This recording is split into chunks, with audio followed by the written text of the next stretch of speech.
Assalamualaikum warahmatullahi wabarakatuh. Halo anak-anak, apa kabar? Salam sehat untuk kita semua. Materi hari ini yang akan kita bahas adalah yaitu tentang konflik dan integrasi dalam kehidupan sosial. Adapun tujuan pembelajaran kita hari ini yaitu mengidentifikasi konflik, mengidentifikasi akibat-akibat konflik, mengidentifikasi cara menangani konflik. Yang pertama, konflik dalam kehidupan sosial. Menurut Robert MZ Lawang, konflik adalah perjuangan untuk memperoleh hal-hal yang langka, seperti nilai, status, kekuasaan, dan sebagainya. Dengan tujuan tidak hanya memperoleh keuntungan, tetapi juga untuk menundukkan pesaingnya. Konflik terjadi karena benturan kekuatan dan kepentingan antara satu kelompok dengan kelompok lain dalam rangka memperebutkan sumber-sumber kemasyarakatan seperti ekonomi, politik, sosial, dan budaya yang relatif terbatas. Contoh konflik: demonstrasi para buruh yang berbeda keinginan dengan perusahaan atau majikan atas pengupahan yang berlaku. Interaksi sosial dapat terjadi antar individu dengan kelompok. Pertengkaran antar teman di sekolah digolongkan konflik antar individu. Konflik antar majikan dan buruh dapat dikategorikan konflik antar individu dan kelompok. Konflik antara kelompok dan kelompok dapat dikategorikan konflik antar pedagang kaki lima dan petugas ketertiban. Konflik antar kelompok dan juga dapat berupa konflik antar suku, bahkan antar bangsa atau antar negara. B.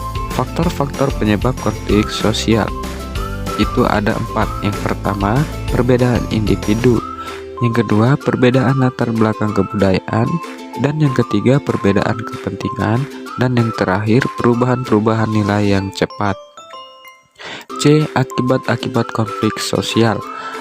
Yang pertama, meningkatnya solidaritas sesama kelompok. Terjadinya konflik dengan kelompok lain justru dapat meningkatkan solidaritas sesama kelompok atau in-group solidarity yang sedang mengalami konflik dengan kelompok lain.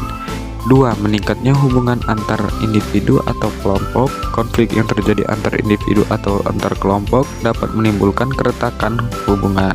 Keretakan itu dapat terjadi sementara ataupun permanen. 3. Terjadinya perubahan kepribadian para individu. Terjadinya perubahan kepribadian dapat terjadi pada kedua belah pihak yang mengalami konflik. Kedua belah pihak dapat saling menyesuaikan atau justru masing-masing mempertahankan kebenaran yang diyakini. 4. Rusaknya harta benda dan bahkan hilangnya nyawa manusia.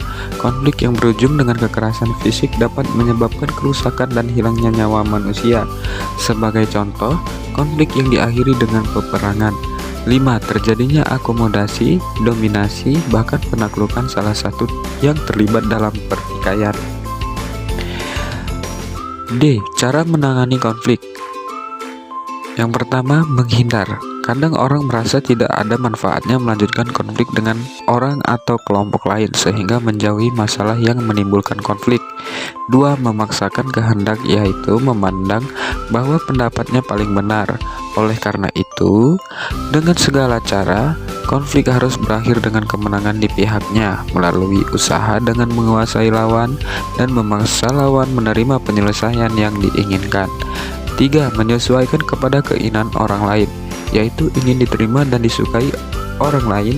Ia merasa bahwa konflik harus dihindari dari keserasian atau harmoni, dan ia yakin bahwa konflik tidak dapat dibicarakan jika dapat merusak hubungan baik. 4. Tawar-menawar. Dalam proses tawar-menawar, individu akan mengorbankan sebagian tujuannya dan meminta lawan konflik untuk mengorbankan sebagian tujuannya juga. 5. Kolaborasi. Kolaborasi memandang konflik sebagai masalah yang harus diselesaikan. Atas dasar itu, dicarilah cara untuk mengurangi ketegangan kedua belah pihak. Ia berusaha memulai suatu pembicaraan yang dapat mengenali konflik sebagai suatu masalah dan mencari pemecahan masalah yang memuaskan keduanya. Demikianlah materi kita hari ini. Untuk anak-anak tetap semangat, tetap belajar, jangan malas-malasan, tetap full senyum. Terima kasih. Wassalamualaikum warahmatullahi wabarakatuh.